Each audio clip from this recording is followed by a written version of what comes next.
Bom dia a todos. Hoje é dia 1º de outubro. 1º de outubro de 2019. Vamos dar início à nossa segunda aula, resolução, questões VUNESP. Primeira fase, Alagoas. O objeto de estudo nosso essa semana são os direitos reais. Então, nós temos uma lista de exercícios e nós estamos aqui seguindo os exercícios. Ontem, nós vimos aí várias questões da usucapião. Os quadros, os nossos quadros, né, Lô? Você está aí com eles hoje. Estamos aí nos direitos reais. Então, nós temos a posse, depois nós temos os direitos reais em espécie. Na verdade, não é bem direitos reais, né? Vamos ser mais... a gente acaba utilizando direito das coisas, né? Direito das coisas. Direito das coisas. Então, vamos aí marcar o nosso tempo. Marca o nosso tempo. 50 minutos. Ok. Estamos falando sobre posse, direitos reais. Ontem, Lu, nós ficamos um bom tempo revendo os nossos quadros da usucapião. PPA, TTBO, se lembra? Sim. Então, nós vamos passar por esses esquemas hoje novamente. Uma informação relevante que eu tenho que lhe passar é o seguinte. Você se lembra que quando nós fizemos esse quadro, parece-me que alguém falou na nossa aula que a usucapião prevista no Estatuto das Cidades seria uma modalidade própria, específica. Você se lembra disso? Só que isso não é verdade.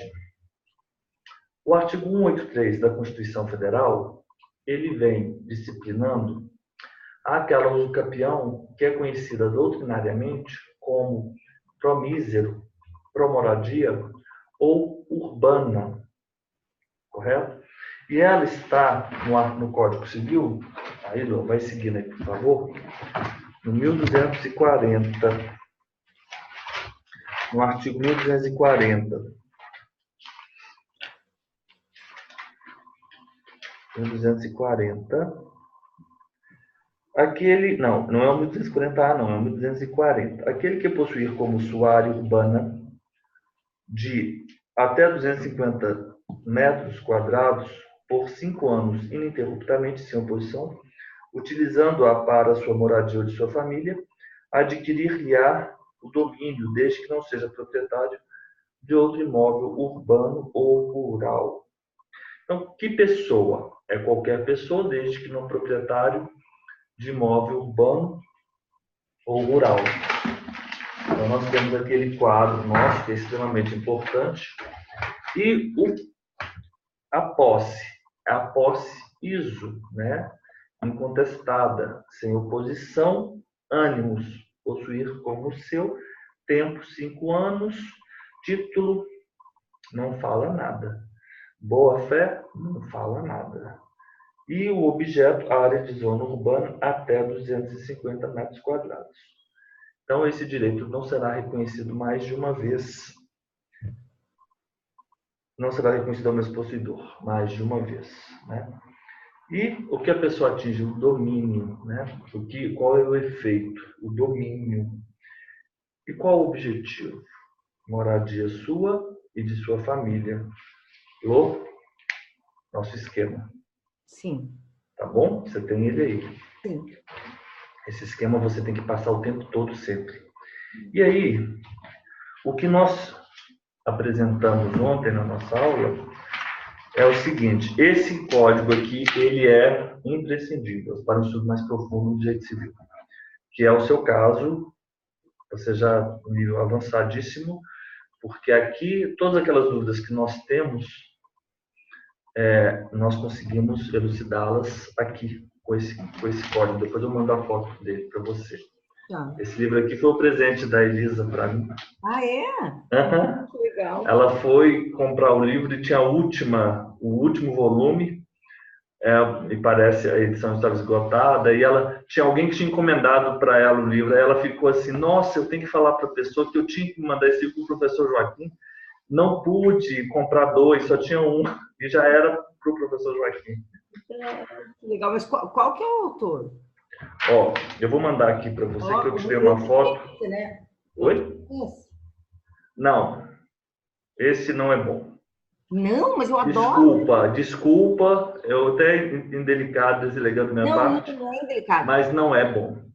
O bom é esse aqui. Uhum. Já comparei os dois. Estou comparando já há bastante tempo. Sim. Eu vou mandar a foto para você, então, ter... para quem que eu mandei? Para o João. Essa foto... Essa capa. Esse aqui é ótimo. Anderson Schreiber, Flávio Tartus, José Fernando Simão, Marco Aurélio Bezerra de Mello, Mário Luiz Delgado. E aqui eu preciso ler uma informação, trazer uma informação importante. Então, Lô, o 1240, ele reproduz o artigo 183 da Constituição da República. Comentário. Trata-se de reprodução da usucapião criada pelo artigo 183, comentário ao artigo 1240. Trata-se de reprodução da usucapião criada pelo artigo 183 da Constituição da República e regulamentada pelos artigos 9º a 13 da Lei 10.257, Estatuto da Cidade. Correto? Isso que é interessante. Não é, por exemplo, o Estatuto da Cidade uma outra modalidade de usucapião. Correto? Como também a usucapião prevista na Lei 6.015, a usucapião administrativa, não é uma outra modalidade de usucapião. É uma outra forma de se processar a usucapião, especificamente no foro extrajudicial. Tudo bem, Lorena? Tudo bem. Então é isso. Regulamentado esse artigo 183 da Constituição, esse artigo 1240, não é o A, não. Ele é regulamentado pelos artigos 9 a 13 da Lei 10.257, Estatuto da Cidade, também conhecida como usucapião especial urbana, promoradia ou promorari. Promorari. Ótimo. Então vamos adiante. Era isso que eu gostaria de trazer a você. O 13, nós fizemos ontem, letra da lei, fácil exercício. A respeito da posse, né? A posse tem uma natureza jurídica específica, ela não é um direito real, ela também, mas ela tem um status jurídico garantido, ela não é menor que a propriedade, ela é tratada antes, no início do direito, o direito das coisas, correto? Logo no início do direito das coisas. Então aqui nós vamos no início, a partir do artigo, né? 1196 da posse, a posse e sua classificação. Então, vamos só repetir o exercício 13, porque aí são várias informações, é sempre muito interessante resolver um exercício de posse, porque, por exemplo, esse exercício 13, ele já esgota, por exemplo, essa temática. Então, isso é ótimo. A posse direta de pessoa que tem a coisa em seu poder, 13A. Temporariamente, em virtude do direito pessoal real, não anula a indireta de quem aquela foi a vida, podendo o possuidor direto defender a sua posse contra o possuidor indireto, artigo 1197. Então, por exemplo, o locatário, que é aquela pessoa que tem a posse direta, em virtude, no caso de um contrato de locação, o contrato de locação é de natureza pessoal. E se fosse um usufrutuário? essa relação ela tem uma natureza distinta, né? Em virtude de direito real do usufruto. Não anula a posse, não anula a indireta de quem aquela foi a vida. E o possuidor direto pode defender a sua posse contra o indireto.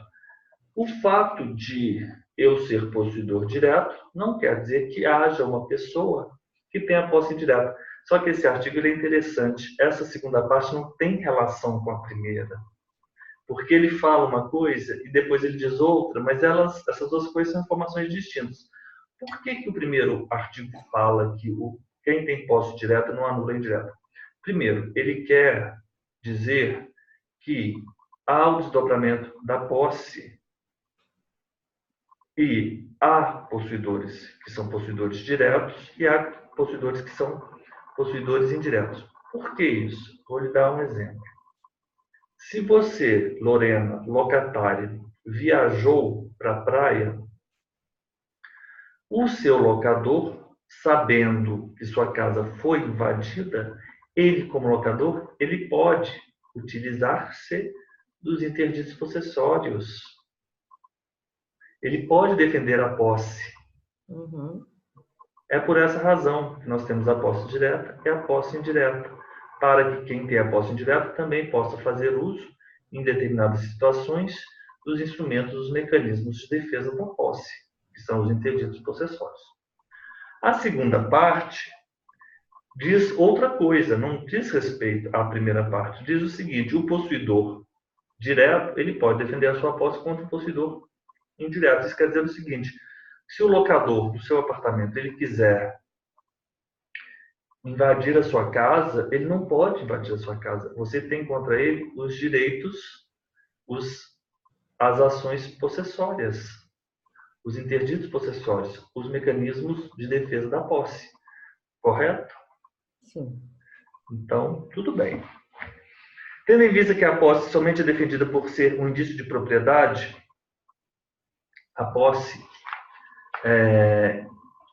obsta a manutenção ou reintegração de posse, alegação de propriedade ou de outro direito sobre a coisa. 1210. Efeitos da posse. O possuidor tem direito a ser mantido no caso de turbação. Então, na hipótese da pessoa estar sendo incomodada, Lorena, ou seja, turbada na posse, qual seria o interdito possessório adequado para aquela pessoa que é incomodada? É o vizinho que sempre nada na piscina, ou o vizinho que sempre colhe laranjas no seu quintal, ou então aquela pessoa que sempre colhe a lenha, busca a lenha no seu terreno, ou ainda uma outra hipótese na zona rural bem comum, é o vizinho que coloca o gado no seu pasto. Essas são as hipóteses aí clássicas de turbação. Qual é o instrumento adequado? É a manutenção da posse. Qual é o interdito possessório adequado? Você se lembra desse gênero e essas espécies, Lô? Sim. Sim. Vamos... Hã? Hã?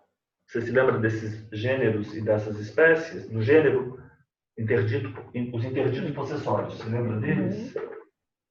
Os interditos possessórios.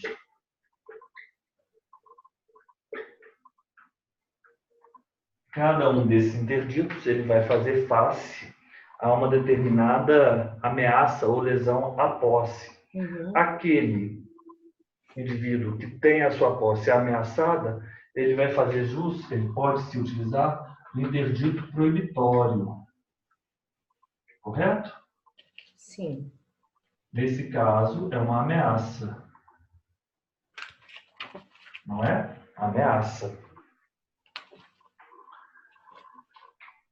No artigo 1210, nós já podemos ver manutenção da posse. Manutenção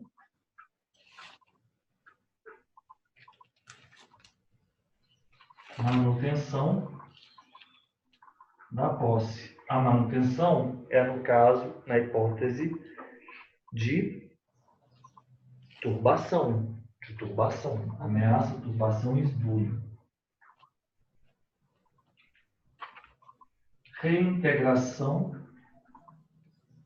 Reintegração da posse. Esbulho. Tudo bem? Sim. Então, ó, vamos nós. Nós vimos isso, 1210. O possuidor que é turbado ou esbulhado, ele pode manter manutenção da posse. Eu sempre faço esse quadro quando a gente faz o nosso curso aí de direitos reais.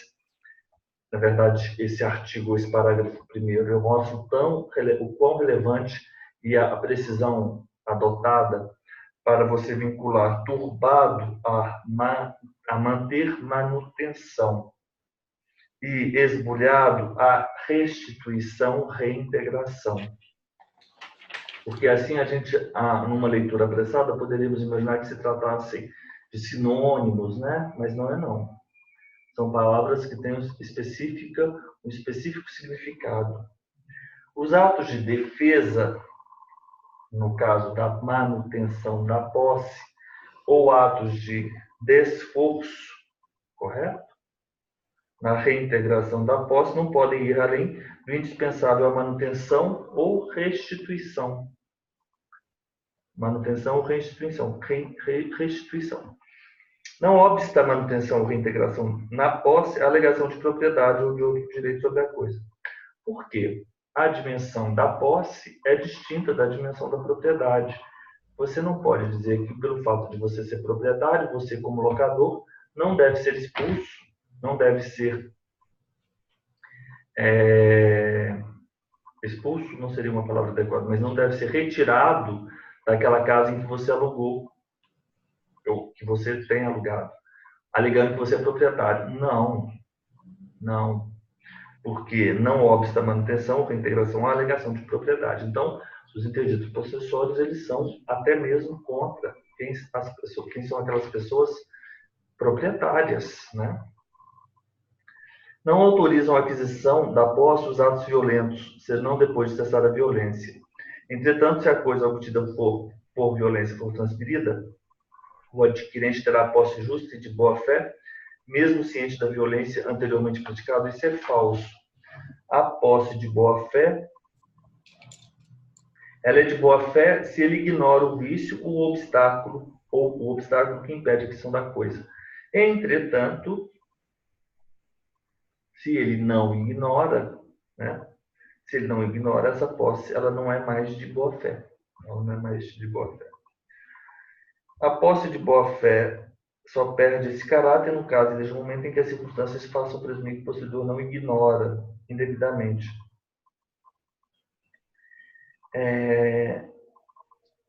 Ok, 1210, parágrafo 2º. Não, 1201. Não autoriza a aquisição da posse os atos violentos, senão depois de cessar a violência. 1208. Não induzem posse os atos de mera permissão ou tolerância, assim como não autorizam a sua aquisição os atos violentos ou clandestinos, senão depois de cessar a violência ou clandestinidade. Essa primeira parte está correta. Mas o problema é a segunda parte, que encontra a óbice no 1201 e no 1202. Correto? É de boa fé a posse se o possuidor ignora o vício ou obstáculo que impede a aquisição da coisa. Isso é verdade. É o artigo 1201. É de boa fé se o possuidor ignora o vício ou obstáculo que impede a aquisição da coisa. Então, isso é verdade. O possuidor com justo título tem por si a presunção de boa-fé, mesmo após ciência inequívoca que possui indevidamente, não. E é justamente o parágrafo único. O possuidor com justo título tem por si a presunção de boa-fé, salvo prova em contrário, ou quando a lei expressamente não admite essa presunção. Então, se ele... e o 1202, conjugado ao 1202. A posse de boa-fé só perde esse caráter no caso desde o momento em que as circunstâncias façam presumir que o possuidor não ignora que possui indevidamente. Ótimo. Então, continuamos aqui. Por fim, o possuidor turbado e esbulhado poderá manter-se ou restituir-se por sua própria força a qualquer tempo? Não, contanto que eu faça logo. Os atos de defesa ou desesforço não podem ir além do indispensável manutenção e restituição da posse. Correto. 14. Sobre o direito real de servidão. Então, vamos lá agora para a servidão. Isso aqui eu vou tirar uma foto.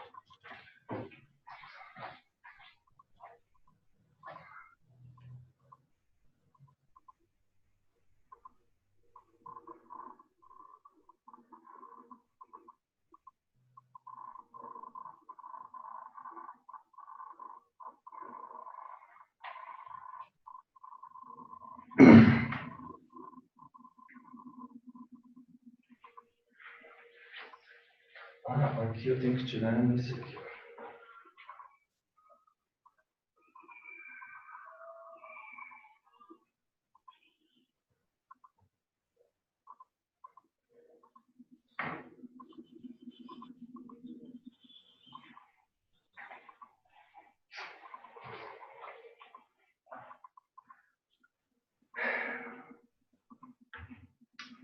Vamos lá. Vamos lá para a servidão. As disposições. Ontem, Lô, nós vimos, isso é muito importante. Como você vai fazer o seu estudo dos direitos reais? Você vai fazer da seguinte maneira. Primeiro, você vence as disposições pertinentes à posse. É uma sugestão. Vencida a posse, você vai tratar da propriedade. Nós temos disposições gerais, depois nós temos as formas de aquisição da propriedade. Correto? Nós temos o uso capião, nós temos o registro, nós temos a cessão. E na cessão nós temos outras formas também. Logo depois nós teríamos direito de vizinhança e também condomínio. Mas aí você pode colocar esses dois temas um pouco à parte e você estudar os direitos reais em espécie, começando pela superfície, logo depois. Então, direito de vizinhança, o condomínio, direito à administração do condomínio. Aqui nós temos agora um novo capítulo do condomínio multipropriedade. Aí nós temos a propriedade superficiária e o título da superfície. O direito de vizinhança e o condomínio nós estudamos com bastante atenção naqueles nossos cursos, né? Então, aqueles quadros ali daquelas multas, né? Ali ficou bem claro, mas a gente vai voltar nisso. A superfície foi o primeiro, nós fizemos o exercício ontem, mas você tem que ter em mente essas regras próprias de cada um deles. Vamos fazer assim um quadro rápido de as principais nuances, características do direito de superfície, por exemplo, né? O direito de superfície é uma concessão que uma pessoa faz a outra por escritura pública. Então, é uma concessão por escritura pública de dois direitos. Quais seriam? Construir e plantar. Então, esses esquemas são muito importantes. Construir e plantar. Uma outra característica, tempo certo. O tempo é certo. Mas o fato de você dizer que o tempo é certo, não quer dizer que você não possa transferi-lo causa mortes, sucessão. Então vamos lá. Essa escritura pública, nós sabemos, ela vai ser registrada, né, nos direitos reais no RI. A tempo certo. Como pode ser essa concessão? Essa concessão ela pode ser a título gratuito ou oneroso. A concessão ela pode ser a título gratuito ou oneroso. A concessão ela pode ser a título gratuito ou oneroso. Ótimo. Mas você, a pessoa que concede o concedente da superfície, outro dia eu vi esse nome dessa pessoa que agora eu não me recordo. Deixa eu ver se eu me lembro aqui.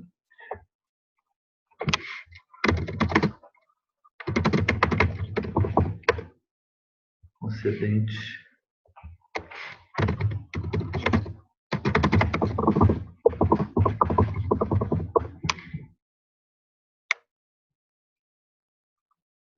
Tem um nome próprio, esse concedente. Deixa eu ver aqui. Se tem alguma informação.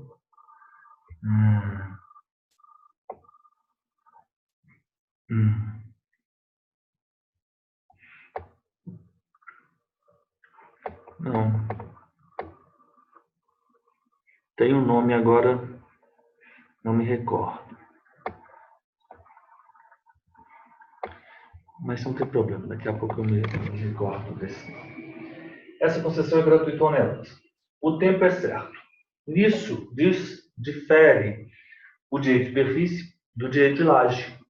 Porque a de laje, ela não é por tempo certo.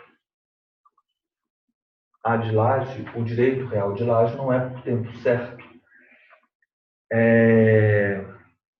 A concessão gratuita ou onerosa. Mas quem concede o concedente, ele não pode receber ou exigir uma quantia pela transferência do direito de superfície, porque isso é próprio de um outro direito real, enfiteuse. Quando você é titular do domínio útil e você gostaria de transferir o domínio útil, você foreiro ou enfiteuta, é possível sim você transferir o domínio útil.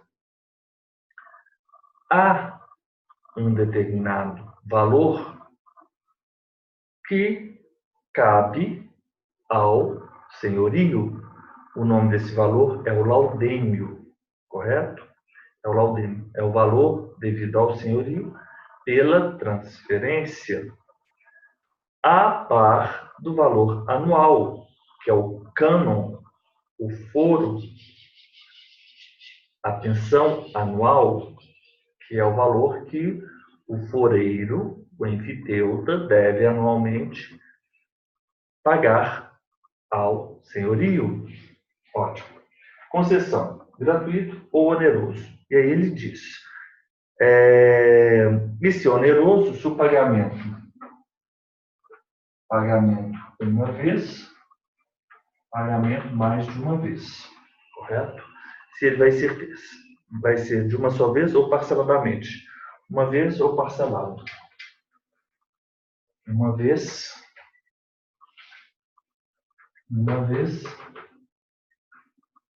parcelado. Quais seriam os outros elementos? O superficiário responde pelo encargo. Superficiário é a lei disso. O concedente é que tem um nome próprio específico que eu vou me recordar. O direito de superfície pode transferir a terceiros e por morte do superficiário ao herdeiro. Então, o direito ele se transfere, direito ele é transferível por ato intervivos, ou então causa mortes. Intervivo ou causa mortes.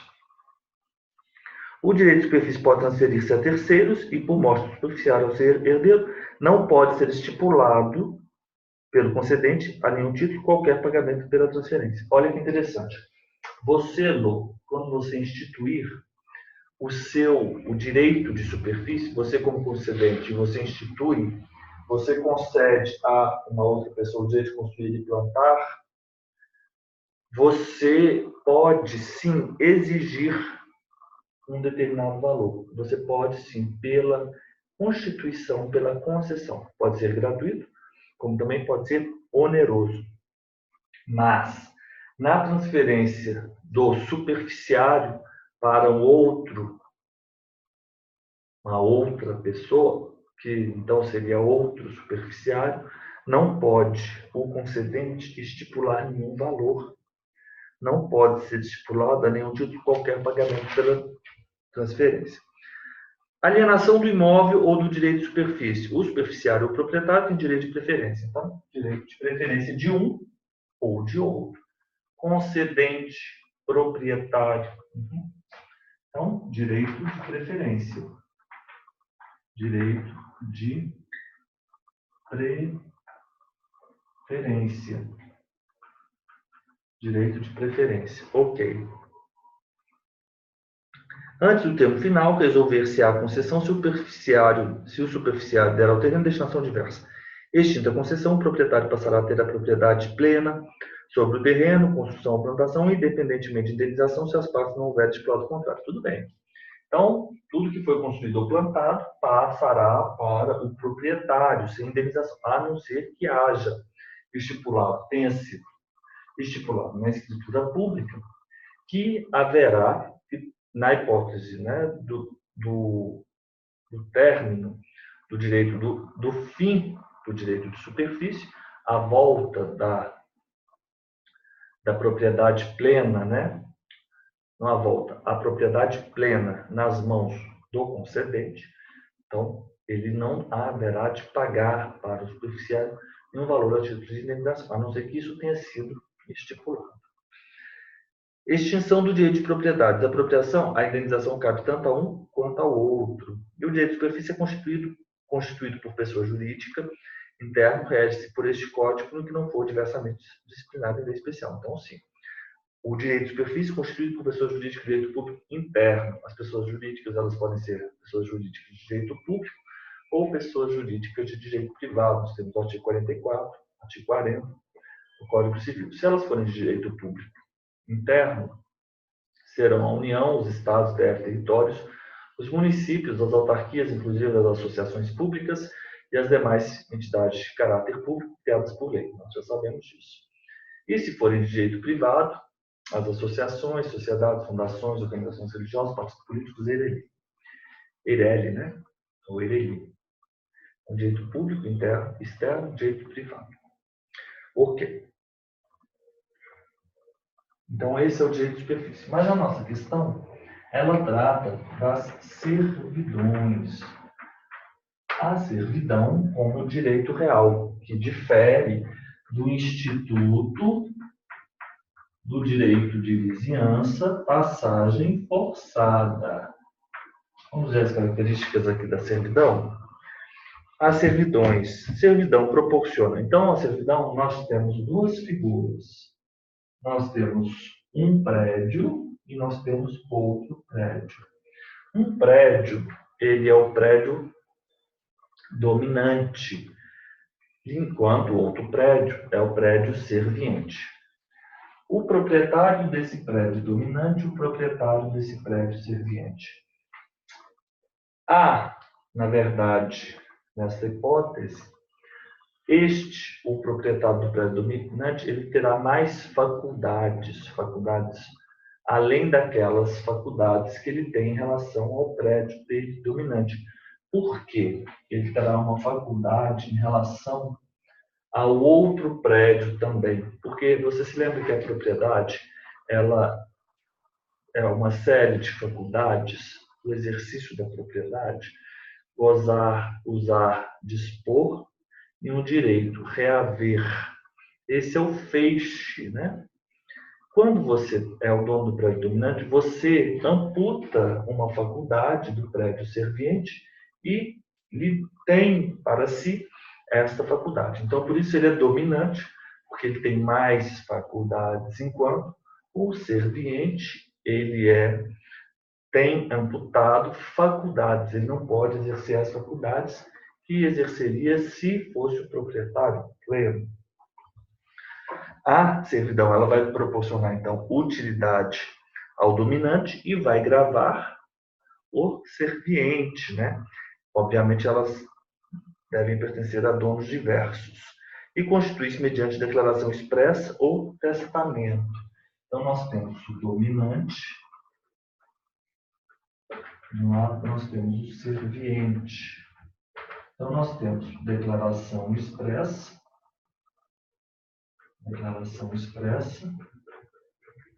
nós temos o testamento, a servidão. E sempre, obviamente, o registro no RI. Sempre no RI. O exercício incontestado e contínuo de uma servidão aparente por 10 anos, nos termos do artigo 1242, que trata da forma de aquisição da propriedade, da usucapião. O 1242, especificamente, é a usucapião ordinária, né? Adquire também a propriedade do imóvel, aquele que continua incontestadamente com justo título e boa-fé por 10 anos. Se o imóvel houver sido adquirido, se for aquela hipótese da usucapião tabular, aquela hipótese em que há aquisição onerosa, com base no registro constante do respectivo cartório, cancelada posteriormente, desde que os possuidores nele tiverem estabelecido sua moradia ou realizado investimentos de interesse social ou econômico. Então, nós temos ele pode sim, pode ser haver a uso campeão da servidão e autorizado o interessado a registrá-la, porque a uso campeão ela vai ser reconhecida judicialmente. Por isso, nesse caso específico, autoriza o interessado a registrar o exercício. Ou não necessariamente pode ser judicialmente também, mas o título, ou melhor dizendo, né? Se bem quem faz a análise, se é porque o cartório de notas ele faz, na verdade, é uma escritura, ele faz uma ata notarial de atestação de posse, né? Mas essa análise de se ter a uso campeão, ela é feita pelo oficial do registro de imóveis, correto? A uso campeão, nesse caso específico, ela não vem de uma decisão judicial, porque, regra geral, a uso campeão, ela, na verdade, ela é simplesmente declarada por uma sentença. O fato de você ter os elementos da uso campeão, você já se tem a uso campeão. A sentença ela nunca é constitutiva, ela é declaratória, né? Então, a sentença declara que existiu, de fato, os elementos constitutivos da uso campeão. Mas, enfim, o exercício incontestado em contínuo de uma servidão aparente por 10 anos, nos termos do 242, autoriza o interessado a registrá-la em seu nome, né? Valendo-lhe como título a sentença que julgar consumada a uso campeão. Aqui, no caso, ele trata de sentença. Ele trata de sentença, mas pode ser também a uso campeão por via extrajudicial. E aí o título seria a ata notarial? Sim, acredito que a ata notarial de atestação da posse, lavrada em notas, seria o título a subsidiar uma decisão do registrador de imóveis, correto? O exercício. Então, o dono de uma servidão pode fazer as obras necessárias, etc. Nós temos exercício e depois nós temos a extinção.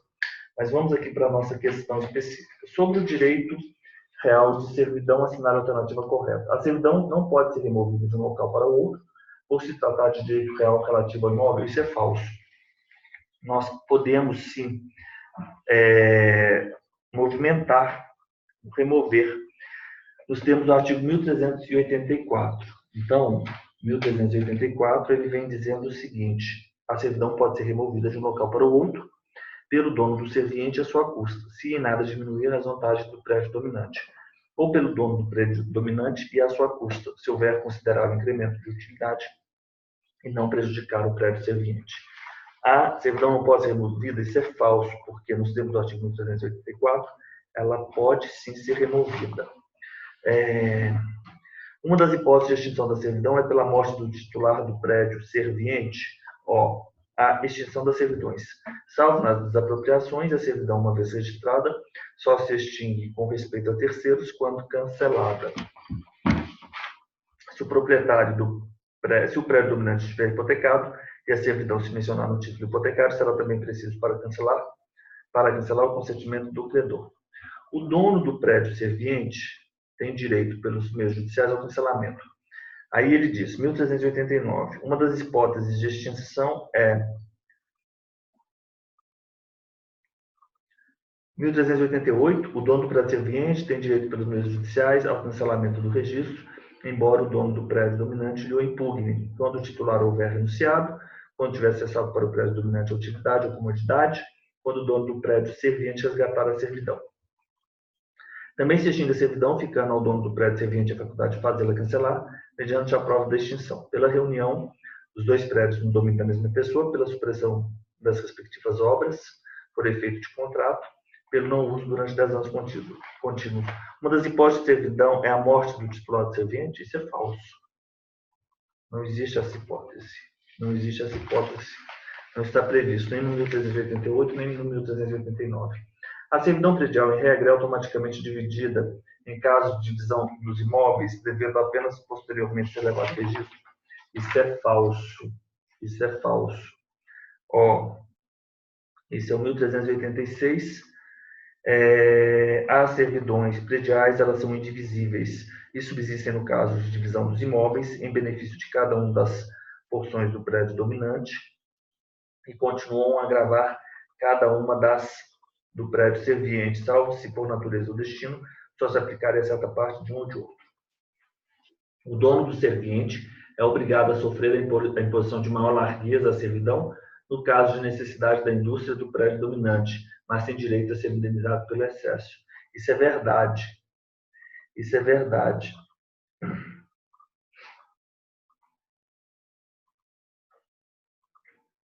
Em 1385, restringir-se ao exercício da servidão às necessidades do prédio dominante, evitando-se, quanto possível, agravar o encargo ao prédio serviente. Constituída para certo fim, a servidão ela não se pode ampliar a outro fim. Nas servidões de trânsito, a de maior inclui a de menor ônus e a menor exclui a mais onerosa. Se a necessidade da cultura ou da indústria do prédio dominante impuser a servidão maior largueza, o dono do serviente é obrigado a sofrê-la, mas tem direito a ser indenizado pelo excesso.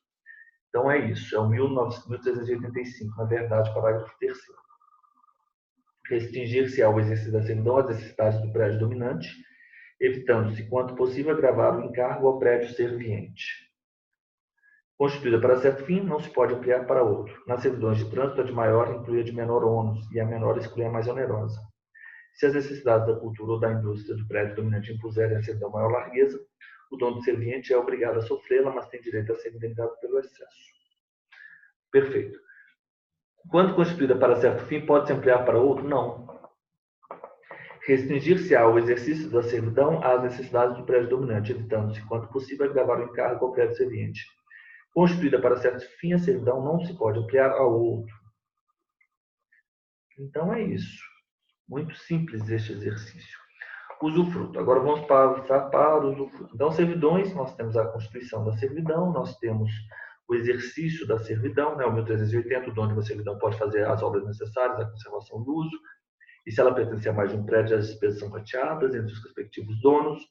As obras a que se refere o artigo devem ser feitas pelo dono do dominante, se o contrário não dispuser expressamente o título, ou seja, que devam ser feitas pelo dono do serviente. Quando a obrigação incumbir ao dono do serviente, este poderá exonerar-se, abandonando total ou parcialmente a propriedade ao dono do dominante. E quando o serviente ele se exonera abandonando, aí o proprietário do dominante ele é obrigado. Se o proprietário do predominante se recusar a receber a propriedade ou parte dela, caber-lhe-á custar. Ainda que ele não receba a propriedade, ele é obrigado a custear com as despesas, correto? E o dono do serviente não pode embaraçar de modo algum exercício legítimo, né, da servidão. 384 é a questão da remoção da servidão. O 385 diz ao fim da servidão. E o 1386 é a indivisibilidade da servidão. E depois, a última parte da extinção da servidão. Então, é muito simples. Nós temos que estar sempre repetindo e sempre fazendo os exercícios. Vamos tratar aqui do usufruto. O usufruto é o direito real de fruir as utilidades e frutos de uma coisa sem alterar-lhe a substância, enquanto temporariamente destacado da propriedade. Esse aqui é o usufruto próprio, porque nós sabemos que há um usufruto conhecido doutrinariamente, que é o usufruto impróprio, que é o usufruto de coisas consumíveis. Sabia disso? E essas coisas elas são consumíveis, elas são consumidas. Certo? Esse é o usufruto impróprio. O usufruto pode recair em um ou mais bens, desde que imóveis, e diz o artigo 1390. O usufruto também temos algumas regras. Nós temos, né, disposições gerais, nós temos direitos do usufrutuário, nós temos deveres do usufrutuário, nós temos a extinção do usufruto. O usufruto pode recair em um ou mais bens, móveis ou imóveis, não é isso?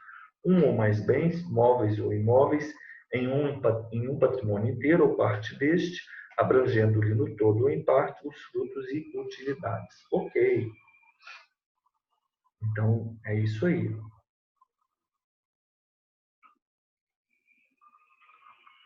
Exato, perfeito.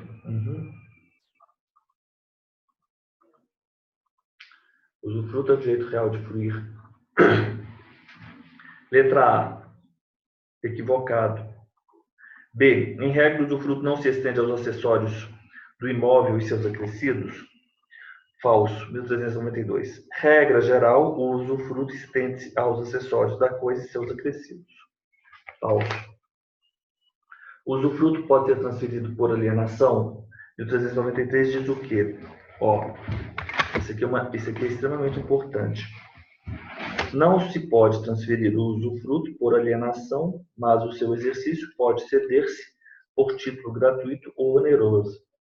E se esse bem ele não pode ser alienado, você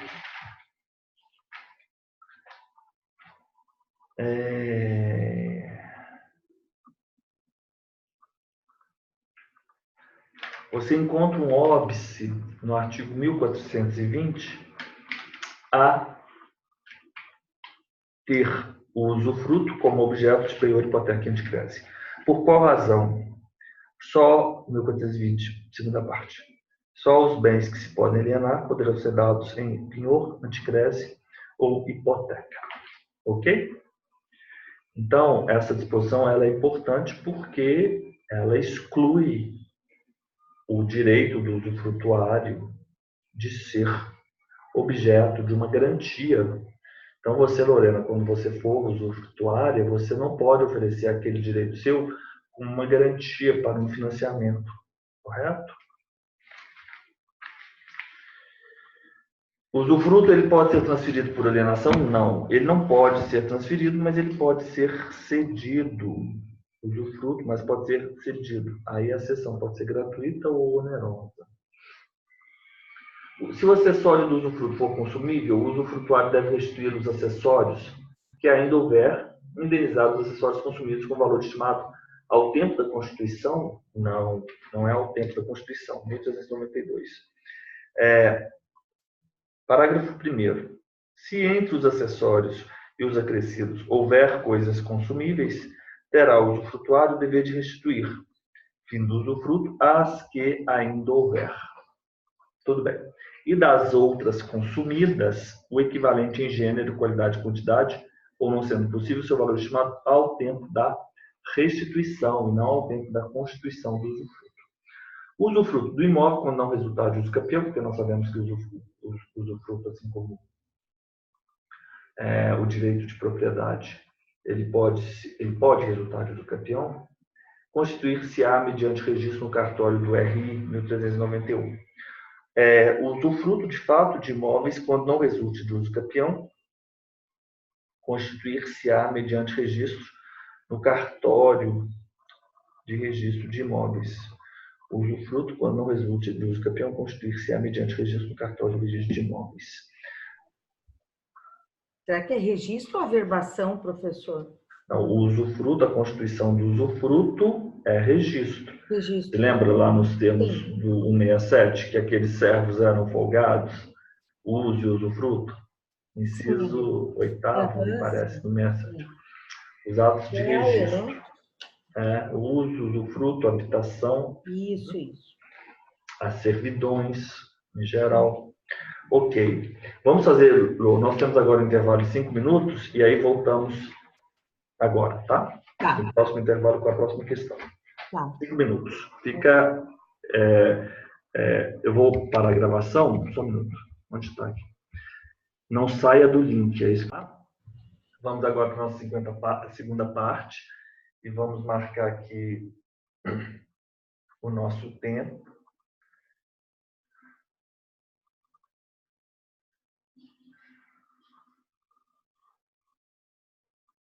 $50 minutos.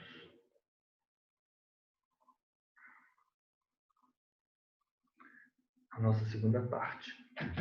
Então, nós tratamos aqui da servidão, da superfície, vimos algumas disposições específicas do usufruto.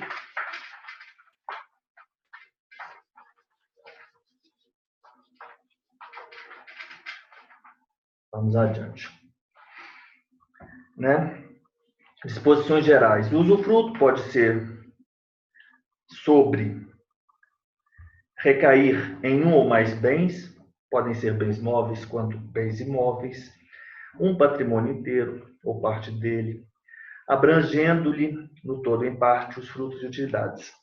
O usufruto de imóveis constituir-se-á mediante registro no cartório de registro de imóveis. Salvo disposição em contrário, o usufruto estende-se aos acessórios da coisa e seus acrescidos, né? Aí temos a hipótese do parágrafo 1º, que é a do usufruto de coisas consumíveis, né? Se há no prédio que recai o usufruto florestas ou os recursos minerais, a que se refere o 1230, devem o dono e o usufrutuário prefixar-lhe a extensão do gozo, é a maneira de exploração. E se o usufruto recai sobre a universalidade ou código da parte de bens, o usufrutuário tem direito à parte do tesouro achado por outrem e ao preço pago pelo vizinho do prédio usufruído para obter meação em parede, cerca, muro, valo ou valado. Não se pode transferir o usufruto, né? Aí nós temos os direitos, os deveres e as formas em que se extingue o usufruto. Então vamos continuar aqui com os nossos exercícios. Voltamos para a posse. Com relação à posse, é correto afirmar: a posse não pode ser adquirida por representante do possuidor ante a necessidade de atos materiais de apreensão da coisa. Falso. Nos termos do artigo 1205, inciso 2, nós sim podemos adquirir a posse por um representante. 1205. A posse pode ser adquirida pela própria pessoa que a pretende ou por seu representante, por terceiro sem mandato, dependendo de ratificação. 1205, isso é falso. Que ela pode sim ser adquirida por representante. Posse precária é exercida de forma velada, sem publicidade, não ostensiva. Isso é falso. Olha a prova da Unesp de São Paulo, provimento. Sabe o que é a posse precária? A posse precária é aquela posse em que há uma quebra da boa-fé, ou melhor, dizendo boa-fé não, da confiança. Porque boa-fé tem a ver com vício. De certa forma, um pouco boa-fé, mas é melhor a gente dizer por quebra da confiança. Então, você me presta sua casa de praia, eu tenho que devolvê-la no dia 25 e no dia 26 eu não devolvo aquela casa de praia. Então, eu passo a ter uma posse precária. Então, é isso. Ela é de forma velada? Não, a posse precária não é aquela posse que nós chamamos de clandestina, né? Que é aquela subrepticiamente exercida, que é o exemplo típico na calada da noite, afastar, mudar a cerca de lugar. Essa aí que é a posse clandestina. Ou seja, a posse precária exercida de forma velada, sem publicidade não ostensiva? Não, essa posse é a posse clandestina. Mesmo tendo o possuidor de boa-fé tomado conhecimento inequívoco da existência de vício na aquisição de sua posse, este permanece de boa-fé? Não, isso é falso, 1201, 1202. É de boa-fé se o possuidor ignora o vício ou obstáculo que impede a aquisição da coisa. A posse de boa-fé só perde esse caráter no caso e desde o momento em que as circunstâncias façam presumir que o possuidor não ignora que possui indevidamente. Vamos adiante.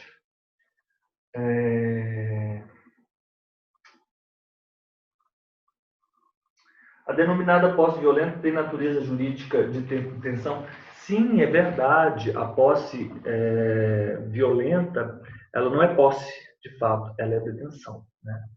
Ela não é posse, ela é detenção. Isso é verdade. Detenção. 1208. 1208. Não induzem em posse os atos de mera permissão ou tolerância, assim como não autorizam a aquisição da posse atos violentos ou clandestinos. Então, se é posse violenta ou posse clandestina, melhor dizendo, não é posse. É o que eles falam, posse precária, né? Na verdade, a melhor conceituação para isso é detenção, né? É a mesma hipótese do possuidor, entre aspas, em relação ao bem público, não é posse. Então, você não tem nenhum primeiro requisito para se configurar a uso campeão, porque aquela relação é a relação de detenção. Bem, para uma parte da doutrina mais ortodoxa, né? Adiante. 17. Em relação à emissão provisória na posse, em processo de desapropriação judicial, assinar a alternativa correta. A emissão provisória na posse, ela está prevista no Decreto-Lei 3365 de 1941. Então, nós vamos abrir esse decreto, mais uma vez, uma prova da VUNESP, né? Do provimento, que as provas da VUNESP, elas são muito inteligentes, porque de fato, elas aferem o conhecimento da pessoa, não a malícia ou a perspicácia, ou a atenção. É o conhecimento da pessoa, porque ali a pessoa mais perspicaz, ela está num momento de tensão que não é um momento de tensão que as pessoas vivem diariamente no exercício da profissão. Então, ali a prova já é um ambiente, não é propício você aferir características de uma determinada pessoa, porque ali não é o momento, não é a sede cotidiana da pessoa, a prova. Então, você não, acaba não aferindo, de fato. Às vezes tem pessoas que são atenciosas, pessoas que são perspicazes, mas que elas não fazem boas provas, né? Porque elas estão num ambiente de tensão. Então, quando a prova ela busca aferir isso, eu acho que ela não atinge o intento, na minha opinião. Essa prova da VUNESP não, porque ela testa conhecimento, né? Ela é bem clara. Vamos lá para o decreto. Aí, Lô, vou pedir para você, por gentileza, abrir esse decreto. Decreto 3365. Decreto 3365.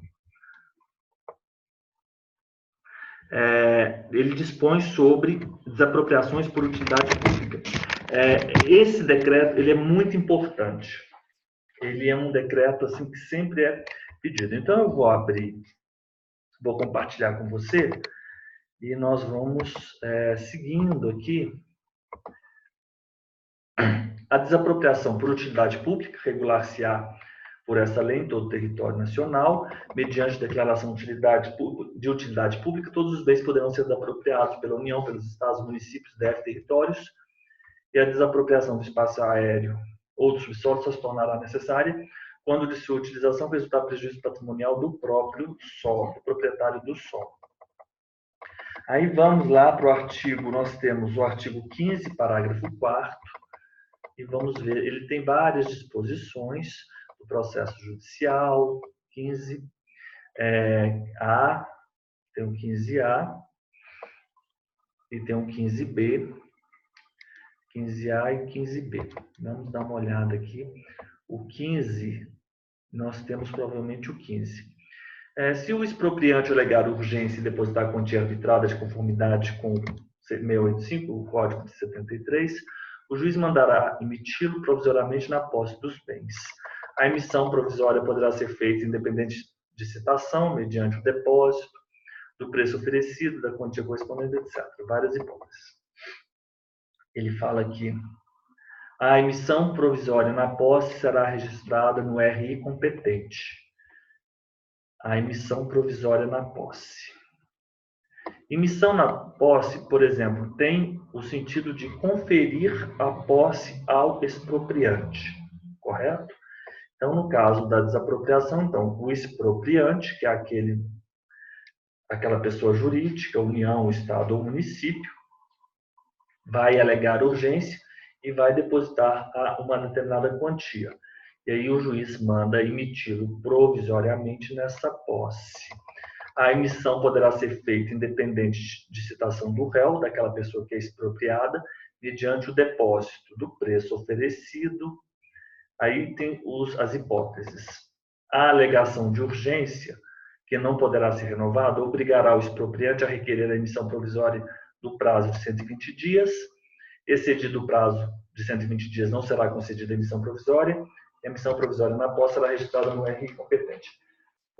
Em relação à emissão provisória de posse, em processo de desapropriação judicial, assinale a alternativa correta. Por se tratar de ato de transmissão de posse e não de propriedade, a mesma não poderá ser objeto de registro, mas tão somente de averbação. Isso é falso. A emissão provisória na posse será registrada no RI competente. Correto?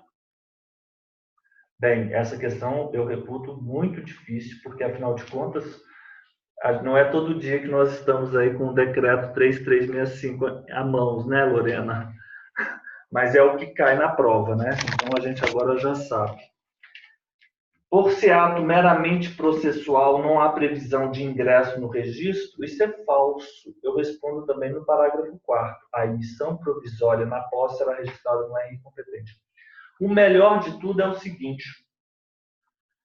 nós não precisaríamos ir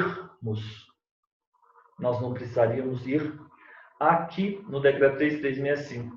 Você se lembra aquela última parte do artigo 67, que eu falo que tem duas pessoas que são amigas, elas estão em cima de um banco, e elas estão no fundo de uma igreja sendo fitadas, olhadas, miradas de um louco, um alienado, e que eles estão numa missa, a emissão provisória, a missa, você lembra disso? Emissão provisória, a emissão provisória. O registro da emissão provisória na posse, se lembra dessa disposição? Na 6.015. Vou jogar aqui. A desapropriação amigável e a sentença que determinar o valor da desapropriação amigável. Lei 6.015. Ctrl F, artigo 67, desapropriação.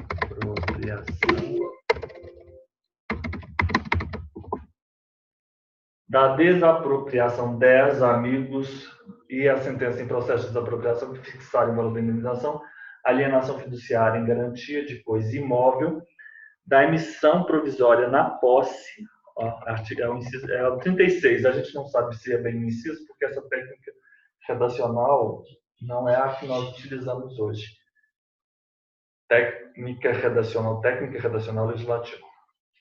Emissão provisória na posse, quando concedida à União, aos estados ou DF, aos municípios ou às suas entidades delegadas e respectivas sessão e promessa de sessão. O mais interessante é o seguinte, dos termos administrativos e as sentenças declaratórias que decretarem declaratórias de concessão de uso especial para fins de moradia. Se nós temos segurança e se conhecemos bem a Lei 6.015 ou as outras leis notariais, a gente consegue sair muito bem nas provas. Por quê?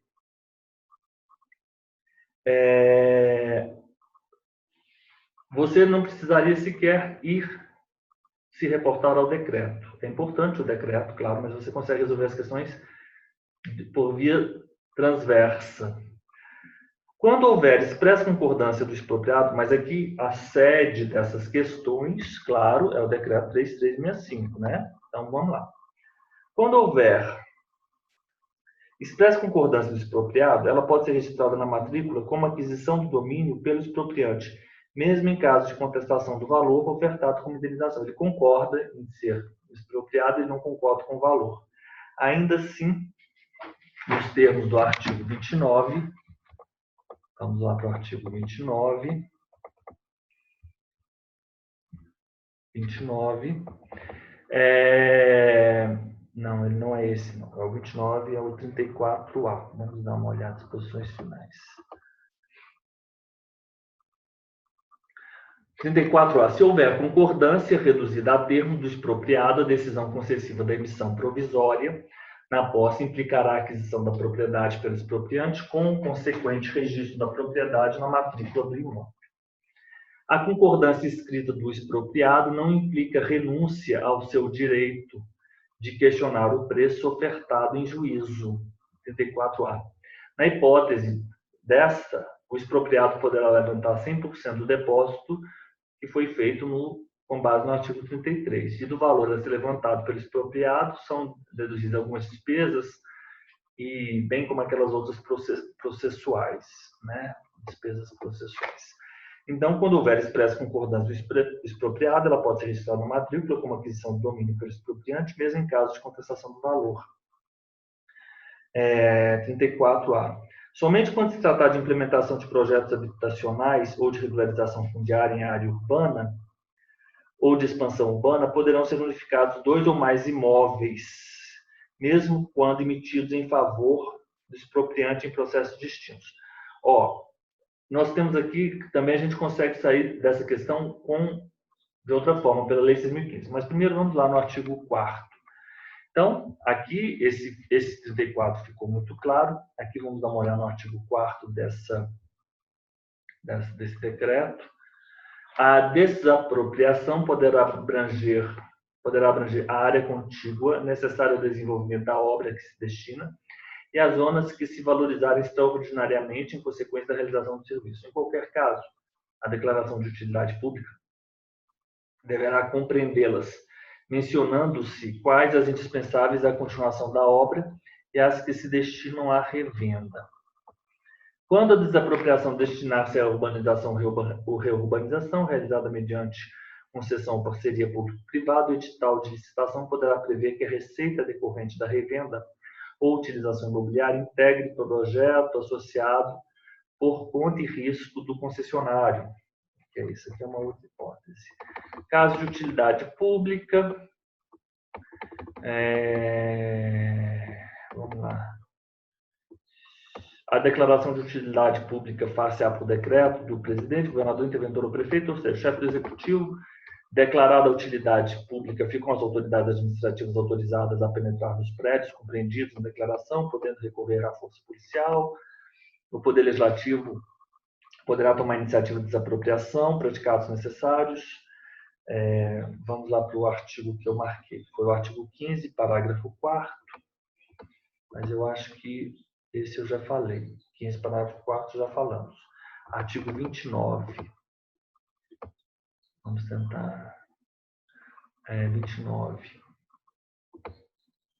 Efetuado o pagamento ou a consignação, expedir-se-á em favor do expropriante mandado de emissão, valendo a sentença como título hábil para a transcrição no RI, efetuada. É porque, antigamente, nós tínhamos o livro da transcrição. Como o decreto-lei ele é de 41, nessa época, o sistema era o sistema da transcrição, né?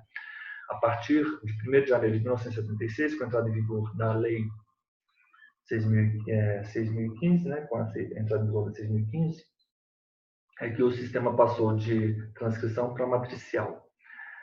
Por isso que aqui as disposições são ainda pertinentes ao outro sistema. Eu marquei aqui artigo 4º, mas não é o artigo 4º. A gente resolve aqui no artigo 235 da Lei 6.005. Vamos lá para o 235.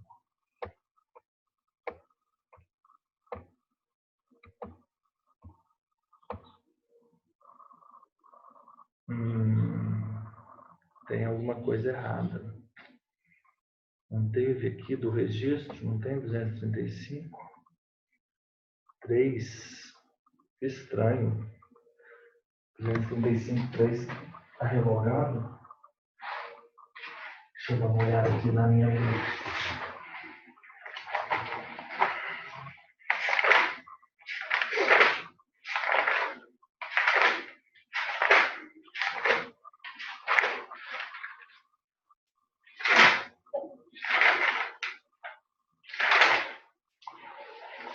Não entendi. Peraí. Será que 235? Tá. É porque... Peraí, ele está aqui para baixo, está antes. Por isso que eu estou vendo aqui na minha lei. É porque... Vamos lá. Podem ainda ser unificados com abertura de matrícula única. 2 ou mais imóveis constantes de transcrições anteriores a esta lei, à margem das quais será averbada a abertura da matrícula que os unificar. Você se lembra, né, Lô? Antes da vigência da 6.015, nós não tínhamos uma matrícula. Nós, na verdade, nós tínhamos a transcrição, que era a reprodução daquele negócio jurídico, cujo objeto era aquele imóvel. Então, e era em ordem cronológica, né? E, enfim, era dessa forma. Mas se esses imóveis eles estavam naquele livro da transcrição, você vai fazer uma averbação no livro da transcrição e informando que houve nova matrícula. 2 ou mais imóveis registrados, pode ser, por exemplo, um imóvel estava na transcrição, o outro imóvel ele estava na matrícula, com matrícula, aí sim. Aí na transcrição será feita a averbação e a matrícula será encerrada. 2 ou mais imóveis contíguos, objeto de emissão provisória na posse registrada em nome da União. Mais uma. Então, por exemplo, se eu tinha 2 imóveis e esses 2 imóveis eles foram expropriados e fora conferido ao ente público a emissão provisória na posse, isso quer dizer o seguinte: você, ente, está autorizado a entrar na posse daquele imóvel correto? Os dois imóveis são contíguos, então você vai ter a unificação da matrícula daqueles imóveis. Então é muito importante você saber a desapropriação, você saber as disposições da lei de 6.015. Então, vamos lá, qual é a questão? 235.3. Somente quando se tratar de implementação de projetos habitacionais ou de regularização fundiária em área urbana ou expansão urbana, poderão ser unificados dois ou mais imóveis, mesmo quando emitidos em favor do expropriante em processos distintos. Todavia, a unificação não pode abranger o imóvel contíguo, cuja propriedade já tenha sido adquirida pelo mesmo... Não, ele não falou isso. Pelo contrário, a lei 6.015, ela é mais ampla. Dois ou mais imóveis contíguos, objeto de missão provisória na posse registrada em nome da União. Não falou isso. E também, talvez não sejam só de área urbana. O parágrafo 2º, ele fala nas hipóteses. A hipótese do inciso 3 só pode ser utilizada nos casos de imóveis inseridos em área urbana ou de expansão urbana e com a finalidade de implementar programas habitacionais ou de regularização fundiária, o que deverá ser informado no requerimento de unificação. Somente quando se tratar de implementação de projetos habitacionais ou de regularização fundiária, ele fala, a hipótese somente em caso de área urbana ou de expansão urbana, programas habitacionais ou de regularização fundiária. A hipótese somente poderá ser utilizada. Sim, isso é verdade. Somente quando se tratar de implementação de regularização fundiária em área urbana ou de expansão urbana poderão, mesmo quando emitido em favor do expropriante em processo. Todavia, a unificação não pode abranger imóvel contíguo? Não, pelo contrário. Tudo bem, mas o parágrafo 2º está certo. A primeira parte da questão também está certa. A emissão do imóvel contíguo é para essas situações, mas os imóveis devem ser contíguos. Correto? Sim, os imóveis contíguos todas para essas situações. Mas, assim, uma questão muito avançada. Essa questão não é uma questão simples. Configurado o inequívoco abandono pelo proprietário de um bem imóvel com valor superior a 30 salários mínimos, nos termos do Código Civil, é correto afirmar. Nós temos duas situações específicas, Lô. Nós vamos lá. É muito bom a gente pensar o direito, o direito das coisas, o livro 3, de forma organizada. Então, no título 1, nós temos da posse todas essas disposições. A posse, a classificação, a aquisição da posse, quais são os efeitos da posse e a perda da posse. Então, início, meio e fim. A posse tem um círculo, Início, meio e fim. Depois nós temos os direitos reais e aí temos a propriedade e as disposições gerais. Vai acompanhando aí comigo, Lô, por favor. Nós temos a descoberta, que não é forma de aquisição da posse. Nós já falamos sobre isso. Afinal de contas, na seção 2, 1233, é a sede onde é tratada da descoberta. A aquisição seria a partir do capítulo 2, da aquisição da propriedade móvel. E aí nós temos a uso capião, que nós já vencemos com os nossos quadros, lembrando-se que a uso capião do Estatuto da Cidade não é nova modalidade de uso capião, e como também não é a uso capião da 6.015, correto? Não é nova modalidade de uso capião também.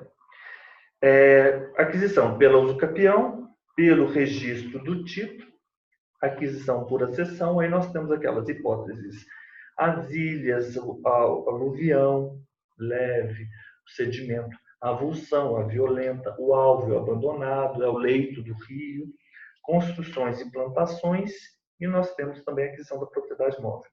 Aí nós temos a uso capião também, e aquelas outras, ocupação, achado, tradição, especificação.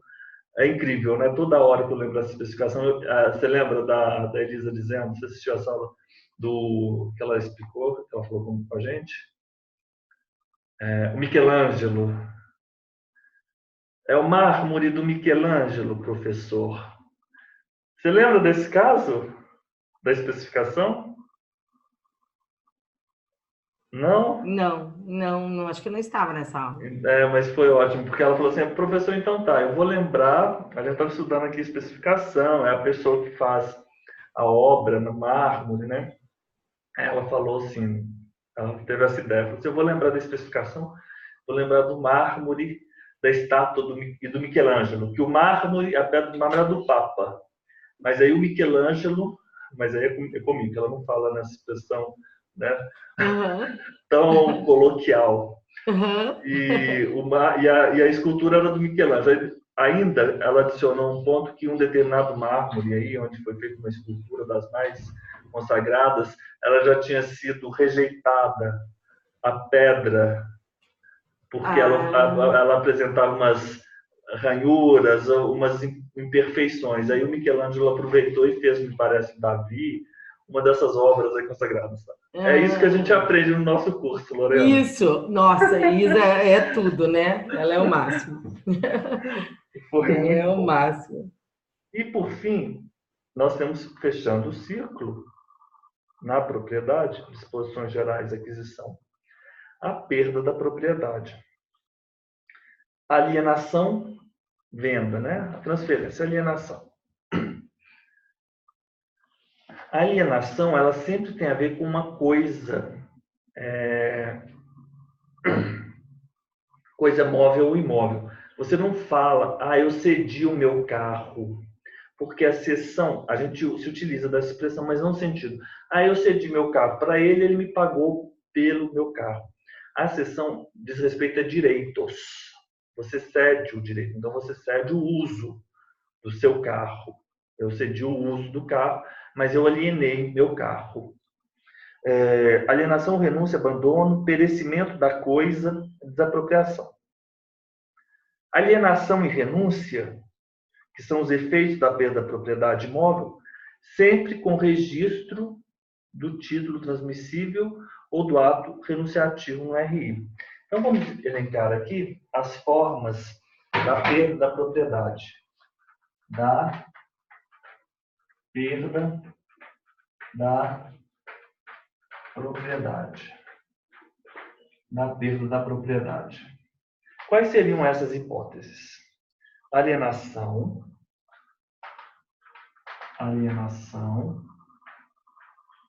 renúncia, alienação, renúncia, abandono, alienação, renúncia, abandono, perecimento,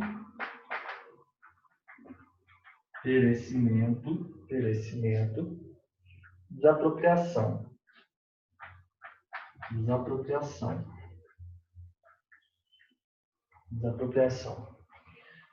Decreto 3365 de 1941. Nós já estamos, tratando dele. Nos casos da alienação ou da renúncia, perde-se a propriedade. Serão subordinados ao registro do título no RI. Então, ambos, registro no RI. Registro no RI. Registro no RI. Registro no RI. O imóvel urbano que o proprietário abandonar. Aqui é o abandono. Imóvel urbano. Você, quando abandona, você precisa registrar no RI? Não, porque alienação e renúncia é o que a lei diz, registro no RI. O abandono. O abandono do imóvel urbano com a intenção de não mais conservar em seu patrimônio. Então, assim, imóvel urbano, ele tem uma intenção, alguns pressupostos. Não mais, a intenção é isso, é a própria não mais conservar em seu patrimônio. E ele não vai estar na posse de outro, ele não está na posse de outro. Não estar na posse de outrem. Então é isso. Imóvel urbano A intenção não estar na posse do outrem, e ele vai ser arrecadado com bem vago. Arrecadado bem vago. Arrecadado com bem vago. E passar 3 anos depois a propriedade do município do DF, se achar nas respectivas circunscrições. 3 anos, município DF. Ok. Então, esse é o imóvel urbano. O parágrafo primeiro é o imóvel rural. É a mesma coisa. Então, aqui nós temos o imóvel urbano. Nós temos também o imóvel rural. Na mesma situação, intenção e não está na posse de outrem. Ok. Poderá ser arrecadado como bem vago. A mesma coisa, também arrecadado como bem vago.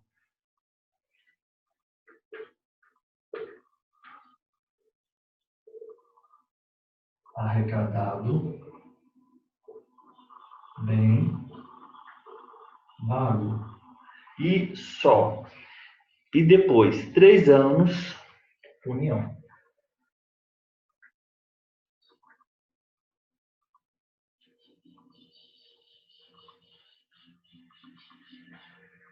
União, município. Ok. Você vai pensar, alienação, renúncia.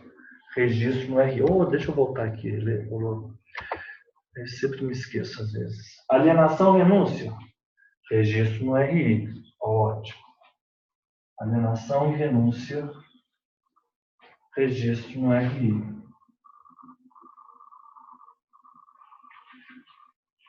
Alienação, renúncia, registro no RI. Abandono, tanto do urbano quanto do rural.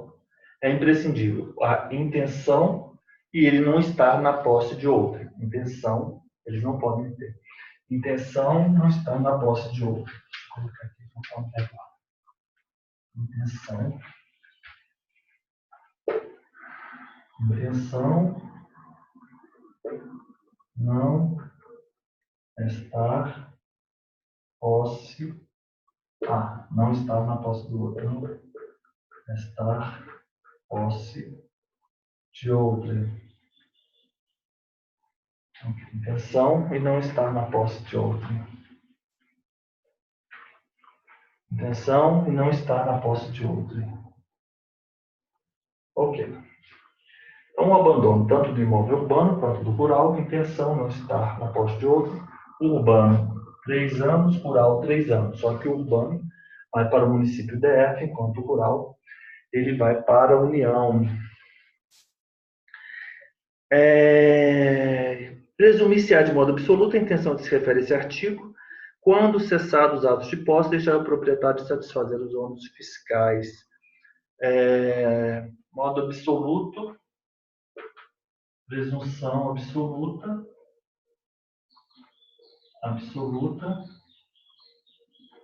não satisfaz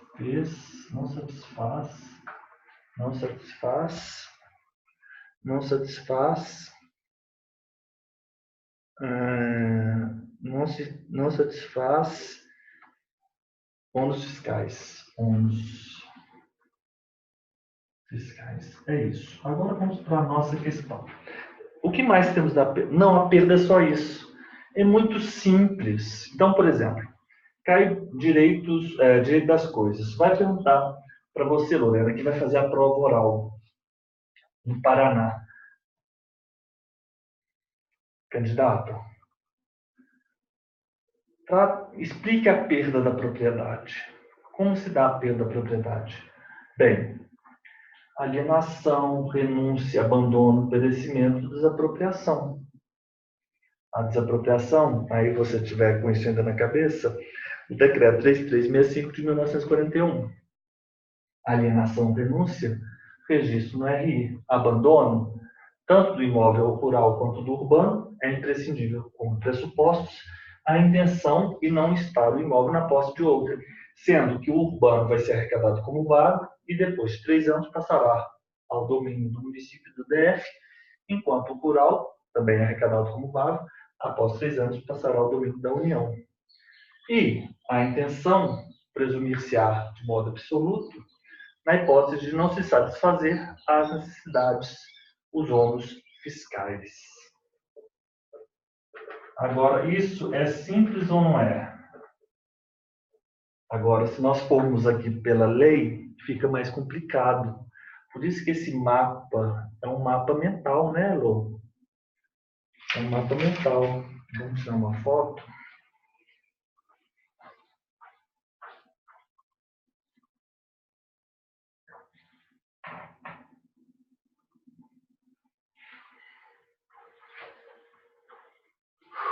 Oh, não, esse aqui não é foto. Esse aqui tem que ser o Cam Scanner.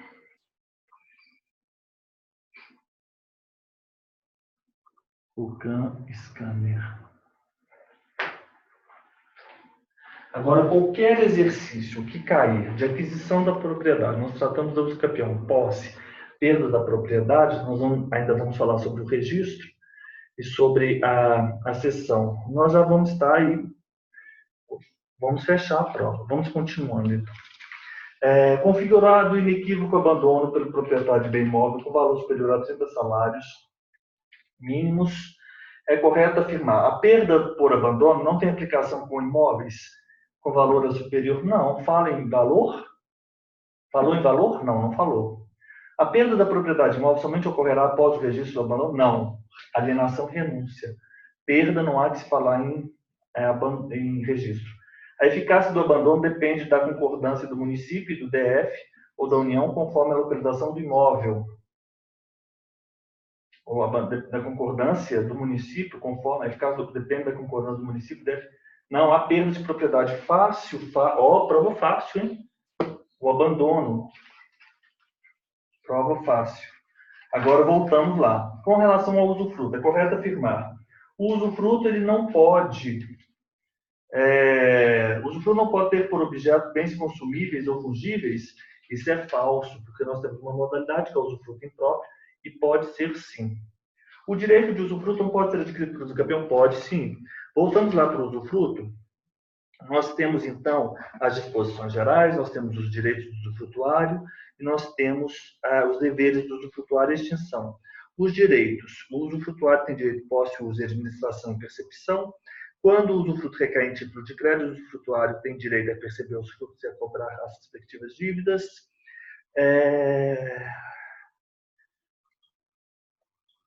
1397. As crias dos animais pertencem ao usufrutuário, deduzidas quantas bastem para inteirar as cabeças de gado existentes ao começar o usufruto.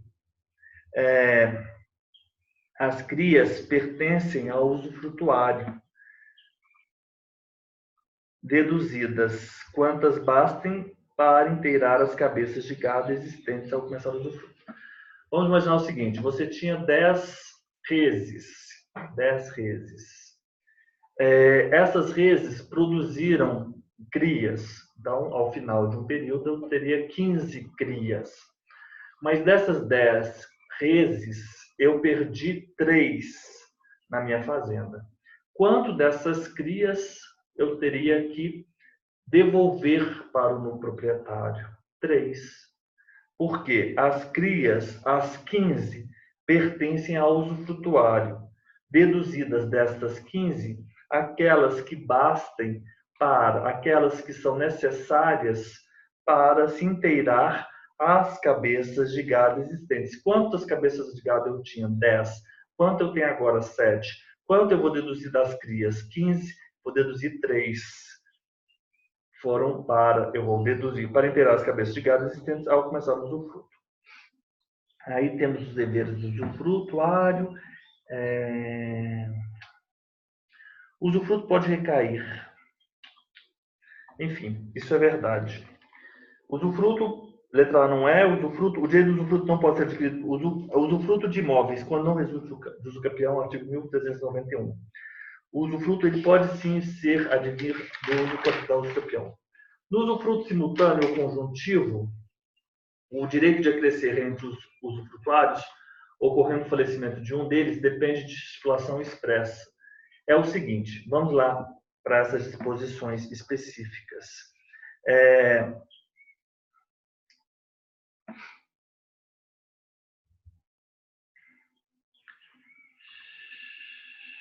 Onde temos isso?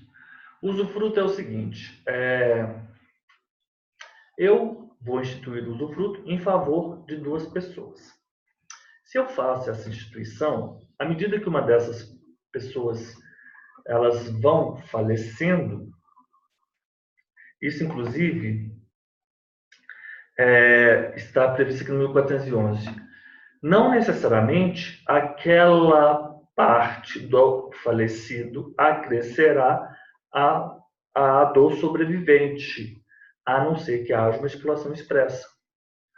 Correto? Constituído o usufruto em favor de duas ou mais pessoas, extinguir-se-á a parte em relação a cada uma delas que falecerem.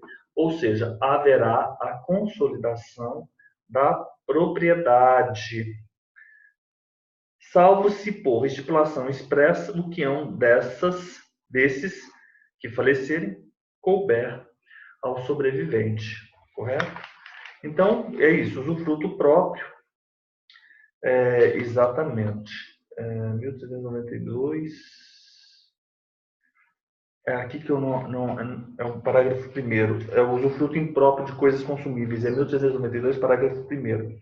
Se entre os acessórios dos acrescidos houver coisas consumíveis, terá o usufrutuário o dever de restituir as que ainda houver e a das outras, o equivalente em gênero, qualidade e quantidade, ou não sendo possível, o seu valor estimado ao tempo. E não sendo possível, o seu valor estimado ao tempo da restituição. O exercício do usufruto é impenhorável. Isso é falso, porque o usufruto não pode ser dado em penhor, mas eu posso penhorar o usufruto. Correto? 1390, então, nós falamos, o usufruto pode recair em um ou mais bens, 1391, uso capião, 1393, não se pode transferir o usufruto por alienação, mas seus exercícios podem ser cedidos a título gratuito ou oneroso, 1411, constituído no usufruto simultâneo conjuntivo, direito de crescer entre os usufrutuários ocorrendo o falecimento de um, estipulação expressa, 1411, e letra D. Ele é impenhorável? Isso é falso. O exercício é penhorável, mas ele não pode ser dado em penhor. Concorda? Viu a diferença? O usufruto não pode ser objeto de penhor. E, por fim, vamos ver aqui como nós estamos. Nós ainda temos... Lô, só um minutinho, por favor. Ok. Vamos lá para a nossa questão 20. No âmbito dos direitos reais de garantia previsto no Código Civil, é correto afirmar que o direito de preferência é absoluto, não sofrendo exceções por outras leis. Esse daqui tem a ver, isso ficou uma miscelânea, não gostei dessa minha lista, não. É absoluto, não sofrendo exceções por outras leis? Não, nós temos preferências legais, sim, inclusive outras hipóteses que preferem ao penhor a hipoteca anticrédito. Não é uma característica presente em todos os direitos reais de garantia, é verdade, isso é verdade, não é uma característica, o direito de preferência é extinto caso o devedor venha cair em insolvência ou falir, isso é falso. E encerra a noção de vínculo real a que se prende, é correto afirmar, letra B, não é uma característica presente em todos os direitos reais de garantia. O direito de preferência, letra B. 21. A posse, segundo a mais relevante doutrina, em suma, nada mais é do que a exteriorização do direito de propriedade. Sobre o instituto em referência, é correto afirmar: a truculência contra a coisa, com escopo de aquisição da posse, torna-a violenta, não é contra a coisa, é contra a pessoa. Contra a pessoa. Você não está com a questão 21? Acabou. Acabou? Acabou. Como assim? Como assim? Então, acabou esse documento que o senhor me mandou. Sério? Uhum. Muito estranho. Daí eu vou pro 2, então, né? Vê aí se o 21, o 2 começa no 21. Eu vou ter que imprimir agora, então, porque eu não tinha impresso. Não, perdão. Mas assim, a gente já está encerrando a aula, faltam só 4 minutos. A gente compensa na próxima aula um tempinho, porque aí eu vou conferir porque esses arquivos eles não estão, os que eu lhe enviei, que estavam arquivos já prontos, né, formatados, porque eles estão distintos do arquivo que eu tenho em mãos. Ah, tá. Mas se você quiser fazer, eu vou fazer só essa questão. Então, É simples, é porque ele diz o seguinte, que quando você tem a violência contra a coisa, isso é posse violenta, isso é falso. Porque, por exemplo, se você for à noite, porque a gente tem aquela ideia de ser clandestino, ser silencioso. Nem sempre, às vezes, o que é clandestino é aquilo que não é sabido pelos outros. Você pode ser clandestino arrombando a porta e fazendo barulho, correto? Sim. E a gente sempre acha que o clandestino é subreptício, é silencioso, não é? Não temos essa impressão? Sim. Então, a violência ela pode ser contra a coisa e ainda assim ser posse clandestina. Na verdade, a posse violenta é a posse que você toma com violência a coisa do outro. Você se lembra que eu fiz um quadro em que eu comparava essas ameaças e essas lesões aos tipos penais? Sim. Então, por exemplo, qual que seria a posse violenta? Seria o roubo, violência. E a posse clandestina? A posse clandestina seria o furto. Seria o furto. E a que tipo equivaleria a posse precária? Porque a posse precária é a mudança do título. Você tem ela um determinado título, apropriação indébita. Apropriação indébita é quando você tem um título, mas você se torna possuidor a outro título, né? Isso mesmo. É a apropriação indébita. É o advogado, por exemplo, que tem os valores do seu cliente. Ele tem, a partir do momento em que ele não devolve ou que ele tem para si como próprio, aí você tem configurado o tipo penal. Isso mesmo. E o problema, na verdade, é você definir o momento em que ocorre esse crime de apropriação indébita, né? Porque quando que mudou a intenção dele? Isso mesmo. O segundo, é expressamente vedada em nossa legislação a aquisição da posse por meio de terceiro que não ostente instrumento de mandato? Não, é falso. 1205. 1205, mais um sobre a posse, 1205. A posse pode ser adquirida por terceiro sem mandato, dependendo de ratificação. Ok? Admite a legislação o uso do esforço imediato em caso de turbação e de defesa da posse no caso de esbulho. Essa é ótima. Essa é ótima. Você, quando tem aquela forma, só para nós encerrarmos aqui. O possuidor turbado, ele mantém-se. O esbulhado, ele restitui-se. Os atos de defesa, manutenção. Então, você defende aquela posse que é turbada. Correto? Você defende aquela posse que é incomodada. Mas se você perde a posse, você tem que praticar o ato de desforço para restituição. Você está entendendo como cada um se liga ao outro? Então, aqui o que ele disse? Ele falou o seguinte, que o desforço imediato é na turbação? Não, na turbação você não perdeu, então você não tem desforço, você tem manutenção. Ele só inverteu, é bem interessante esse exercício. E, por fim, para efeitos de aquisição da propriedade por prescrição aquisitiva, a posse exercida com ânimo domínio pelo sucessor soma-se. Sim, isso é verdade. O nome dessa figura é da accessio possessionis. Por exemplo, meu pai ele já habitava, agora eu continuo como filho, eu vou somar o tempo dele com o meu tempo. Ô, Lô, foi ótimo tê-la aqui hoje comigo. Vou encerrar a nossa gravação.